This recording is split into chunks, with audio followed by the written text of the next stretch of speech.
मौत से पहले अतीक के अंतिम शब्द। मेन बात यह है कि गुड्डू मुस्लिम।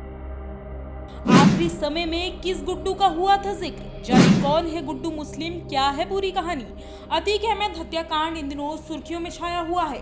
प्रयागराज में जब से अतीक और उसके भाई अशरफ की गोली मारकर हत्या की गई है, तब से हर जगह अतीक की चर्चा हो रही है। लेकिन इस चर्चित हत्याकांड के बाद से ही खबरों में एक और नाम छाया हुआ है, और वो नाम है गुड्डू मुस्लिम का।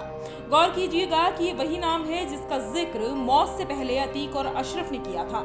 जी हाँ, मौत से पहले अतीक के भाई अशरफ ने गुड्डू मुस्लिम का नाम लिया था। हालांकि गुड्डू का नाम लेते ही अतीक और अशरफ की गोली मारकर हत्या कर दी गई। गौर हो कि अशरफ गुड्डू मुस्लिम का नाम लेकर कुछ कहने जा रहा था, लेकिन वह ऐसा कर नहीं पाया। वहीं इस हत्याकांड के बाद से अब खबरों में गुड्डू मुस्लिम के नाम की चर्चा हो रही है। लोग ये जानना चाह रहे हैं कि आखिरी समय में अतीक और अशरफ किस गुड्डू मुस्लिम का जिक्र कर रहे थे, और आखिर इस गुड्डू की पूरी कहानी क्या है। उत्तर प्रदेश की आपराधिक दुनिया में गुड्डू मुस्लिम एक बड़ा नाम है। गुना की दुनिया में गुड्डू मुस्लिम को बमबाज गुड्डू के नाम से भी जाना जाता है।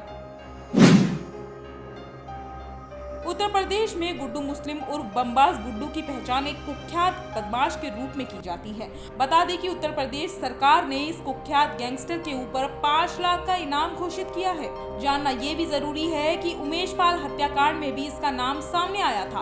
उमेश पाल हत्याकांड के बाद सीसीटीवी फुटेज में गुड्डू की कुछ तस्वीरें सामने आई थी, जिस दौरान उमेश पाल पर गोलियां बरसाई गई थी। उस समय गुड्डू मुस्लिम सीसीटीवी फुटेज में बमबारी करता नजर आया था। बता दें कि उमेश पाल के गनर राघवेंद्र को गुड्डू मुस्लिम ने ही बम से उड़ाया था।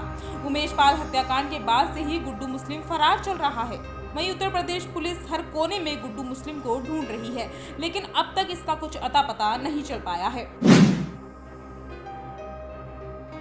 आपराधिक इतिहास की बात की जाए तो बता दें, गुड्डू ने 15 साल की उम्र में ही अपराध की दुनिया में कदम रख दिया था।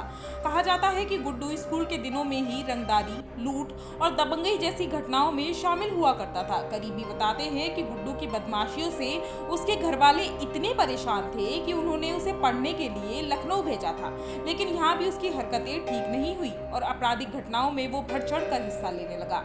हद तो तब हो गई जब गुड्डू ने कुछ लड़कों के साथ मिलकर अपने स्कूल टीचर की हत्या कर दी थी।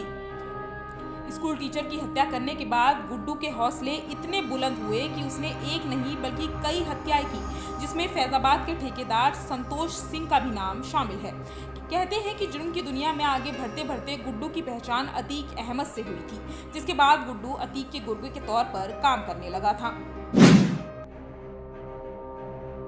गुड्डू केवल अतीक ही नहीं बल्कि हिस्ट्री शीटर श्री प्रकाश शुक्ला के साथ भी काम कर चुका है। इसके अलावा गुड्डू मुख्तार अंसारी समेत कई माफियाओं को अपनी सेवा दे चुका है। बताया जा रहा है कि अतीक गुड्डू मुस्लिम को मुर्गी के नाम से बुलाता था। अतीक की मुर्गी यानी गुड्डू बाइक पर चलते चलते बम बांधने की कला में माहिर था। बम फेंकने में उसकी कोई सानी नहीं थी। उमेश पाल हत्याकांड में भी वह ऐसा करता ही नजर आया था, जिसके बाद उसका नाम सुर्खियों में छा गया। हालांकि बीते कुछ दिनों में इस नाम की चर्चा थोड़ी कम हुई थी, लेकिन अतीक अशरफ हत्याकांड के बाद से ये नाम फिर से सुर्खियों में छा गया है, क्योंकि मौत से पहले अतीक और उसके भाई ने इस नाम का जिक्र कर दिया था। वहीं उत्तर प्रदेश पुलिस अब दिन रात एक करके गुड्डू मुस्लिम को जल्द से जल्द पकड़ने की तैयारी कर रही है। आज की खबर में इतना ही। देवभूमि इनसाइडर से ईशा रावत की रिपोर्ट। आज ही डाउनलोड करें देवभूमि इनसाइडर ऐप।